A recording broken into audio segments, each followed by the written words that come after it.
Hi అండి, welcome to organic farming. మన ఆరోగ్యం మన చేతుల్లో. ఇవాళ స్కూల్ నుండి పిల్లలు వచ్చేసరికి మంచి స్నాక్ రెసిపీ, ఇంట్లోనే ఈజీగా మనకు డబ్బులు పెట్టాల్సిన పనే లేదు. ఈ వీడియోతో మోడీ గారు ప్రకటించిన వార్తను కూడా మీకు అందించబోతున్నా. ఈ వీడియో లాస్ట్ వరకు స్కిప్ చేయకుండా చూడండి. నచ్చితే ఒక లైక్ ఇవ్వండి. మీ అమూల్యమైన లైక్ మా వీడియోస్ని ఇంకా కొంతమంది షేర్ చేస్తుంది. అలా సపోర్ట్ చేసిన వాళ్ళు అవుతారు. ఈ వీడియోని అందరికీ షేర్ చేసిన వాళ్ళు అవుతారు. ఇప్పుడు మనం లేట్ చేయకుండా వీడియోలోకి వెళ్దాం. మన ఇంట్లో అప్పుడప్పుడు ఇలా అన్నం మిగిలిపోతూ ఉంటుంది కదా, దాన్ని మంచిగా విడివిడిగా చేసి దీన్ని మంచిగా ఇప్పాలి. అన్నం మొత్తం గడ్డలు గడ్డలు లేకుండా ఇలా ఇప్పాలి. ఇప్పి దీనికి సరిపడేంత సాల్ట్ వేసుకోవాలి. సగం స్పూన్ సాల్ట్ పడుతుంది దీనికి మళ్ళీ ఒకసారి కలుపుకోవాలి. కలిపిన దీన్ని ఎండలో ఒక పేపర్ వేసి ఎండబెట్టుకోవాలి. మంచి ఎండ కొడితే ఒక్క రోజులో ఎండిపోతుంది, కానీ కొంచెం తక్కువ కొడితే మాత్రం 2-3 రోజులు పడుతుంది. చూడండి, ఇలా చేసుకోవాలి. అన్నం వృధా కాదు, ఈజీగా మనకి స్నాక్ లాగా కడుపులోకి పోతుంది కదా. పిల్లలు కూడా ఇలా చేసి పెట్టవచ్చు కదా. ఇప్పుడు మన మోడీ గారు కూడా ప్రకటించారు కదా, మీ ఇంట్లో ఫంక్షన్ అయినా పెళ్ళిళ్ళు అయినా ఏ ఫంక్షన్ అయినా కూడా చాలా అన్నం పడేస్తూ ఉంటారు.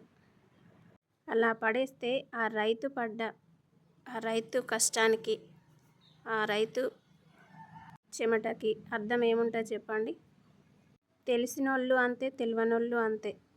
ఫంక్షన్కి వెళ్తే చాలు మనం తినే అంత పెట్టుకోవాలి, లేదంటే పడేయకుండానైనా ఉండాలి కదా. అలా అన్నం వృధా చేసినట్టయితే ఎక్కడైనా మీకు కనిపిస్తే దయచేసి ఈ కాల్కి ఫోన్ చేయండి. 1098. భారతదేశంలో ఎక్కడైనా కాల్ చేయండి. చైల్డ్ హెల్ప్ లైన్ వాళ్ళు మీ నుండి ఆహారాన్ని తీసుకెళ్ళి అనాథాశ్రమంలో అనాథ పిల్లలకి అందిస్తారు. దయచేసి ఈ వీడియోని అందరికీ షేర్ చేయండి. ప్రార్థించే పెదవుల కంటే సహాయం చేసే చేతులు మేలు అంటారు కదా మన పెద్దవాళ్ళు. మీరు ఎక్కడికో వెళ్ళి కష్టపడాల్సిన పని లేదు, ఒక షేర్ కొడితే చాలు కదా. అలా అన్నాన్ని వృధా చేస్తుంటే ఒక ఫోన్ కొడితే చాలు కదా. మనం ఇంట్లో కూడా అన్నాన్ని వృధా చేయకుండా ఆ రైతులు పడ్డ కష్టానికి ప్రతిఫలంగా మనం ఇలా చేసుకొని ఒక స్నాక్ రూపంలో మనం తినేయచ్చు. ఈ వీడియో మీకు అందరికీ నచ్చిందని అనుకుంటున్నాను. అందరూ ఈ వీడియోని షేర్ చేస్తారని అనుకుంటున్నాను.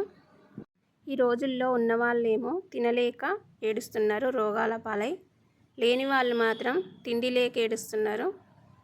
దయచేసి ఈ ఒక్క సందేశాన్ని అందిస్తారని ఆశపడుతున్నాను. ఇప్పుడు మనం ఇది ఎలా చేసుకోవాలో చూద్దామా. బాండిలో కొంచెం నూనె వేసుకొని దాంట్లో ఒక జల్లిలో ఇవి వేసుకొని వేపుకోవడమే ఈజీ పని అండి. మన మరమరాలు ఉంటాయి కదా, అలా వేగిపోతూ ఉంటాయి. చాలా టేస్టీ ఉంటుంది ఇది. అన్నీ ఇలా వేయించుకోవాలి. వేయించుకొని ఒక డబ్బాలో పోసుకోవాలి.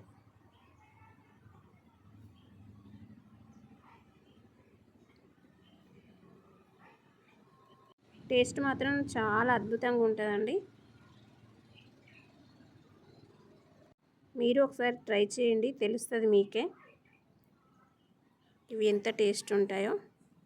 ఇప్పుడు మనం దీంట్లోకి కొన్ని పుట్నాలు వేసుకొని వేయించుకుందాం. దీంట్లో పల్లీలు వేసుకోవచ్చు, పుట్నాలు వేసుకోవచ్చు. మన అందుబాటులో ఏవి ఉంటే అవి వేసుకోండి. నేనైతే పుట్నాలు వేసుకొని వేయించుతున్నా. దీనిలో కరివేపాకు కూడా వేసుకొని వేయించుకుందాం. జాగ్రత్త, కొంచెం చిల్లుతుంది కరివేపాకు అనేది, నెమ్మదిగా వేయించుకోండి. ఇలా అన్నీ వేయించుకున్న తర్వాత ఆ డబ్బాలో పోసుకొని చిటికెడు పసుపు వేసుకోవాలి, సగం స్పూను కారం, కొంచెం చిటికెడు ఉప్పు. మనం ఆల్రెడీ అన్నంలో కలుపుకున్నాం కదా ఉప్పు అనేది, కొంచెం గరం మసాలా వేసుకొని కలిపేసుకొని తింటే చాలా టేస్టీ ఉంటాయండి. మీరు ఒకసారి ట్రై చేయండి. ఈ వీడియో కనుక మీకు నచ్చినట్లయితే ప్లీజ్ లైక్, షేర్, సబ్స్క్రైబ్ చేయండి. మరొక మంచి వీడియోలో కలుద్దాం. అంతవరకు సెలవు మరి. చూసినందుకు ధన్యవాదములు. మీ ఆర్గానిక్ ఫార్మింగ్.